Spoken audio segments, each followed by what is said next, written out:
Hey everyone, have you ever wondered how many Wikipedia edits are happening right now? Well, now you won't need to lose sleep over it, no more. We've just released a live demo on Estuary Flow solving this exact problem and introducing you to some features on Flow along the way. On Flow, you can access this live demo through the welcome page on the UI and on the live demo tab. At a high level, the goal of this demo is to capture Wikimedia change events from the Wikipedia API real-time. Flow captures about 100 events per second from this API, which streams Wikimedia recent change events over HTTP. Second, transformation. We use a derivation to aggregate the raw data, which we'll go over what that means later. And third, Flow materializes a fact table with real-time updates to a Google Sheet destination. Having real-time data in a Google Sheet format allows us to easily see how many Wikipedia edits are happening, how many new lines are there, and if the edit was made by a bot or by a human. This demo shows the 3 basic steps that a typical data pipeline would involve. 1, you capture the data from a source, in this case, the Wikipedia API. Second, you will see Flow transform the data using derivation. And third, you will see Flow materialize real-time updates to a destination, in this case, the Google Sheet. Let's take a look at step 1, see the capture. We can view details here. Look at the specification. Here we see the URL that the data is getting pulled from. Let's take a look. As you can see, these are the recent change events from Wikimedia and is not currently in a very consumable format to the human eye. This data is then going into this collection here.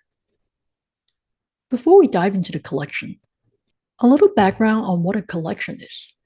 A collection is a real-time data lake of JSON documents in cloud storage. The simplest data flow has just 3 entities: capture, collection, and materialization. You can mix and match the entities to create a variety of data flows at varying complexity levels, combining multiple entities of each type. The data in a collection may be captured from an external system or derived as a transformation of one or more other collections. When you create a new capture in a typical workflow, you define one or more new collections as part of that process. Materializations then read data from collections. And you can have multiple captures, multiple collections, multiple derivations, and multiple materializations, depending on the complexity of your use case. For our demo, we used the derivation to aggregate the raw data which was captured in this collection, Demo Wikipedia Recent Change.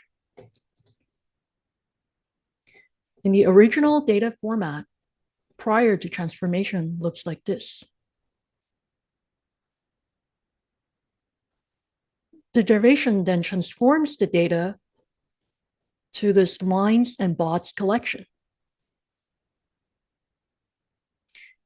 And the data preview here allows us to see what the transformed data looks like. It has a date column, is bot, whether the update was made by a bot, total edits, and total new lines, which are the fields that will be materialized into our Google Sheet destination. And in the specification here, the TypeScript that holds the logic of the transformation is here.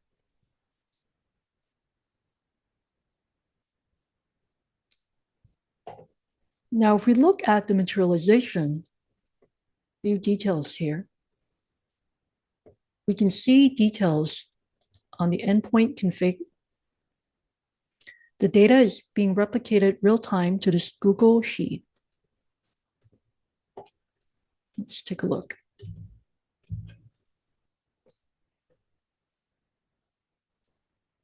To this lines and bots sheet, with the columns matching our schema specs.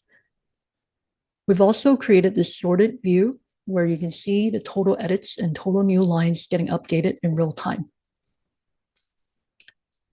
Last edit was seconds ago. We'll just observe this for a few seconds here so that we can see the changes on the sheet.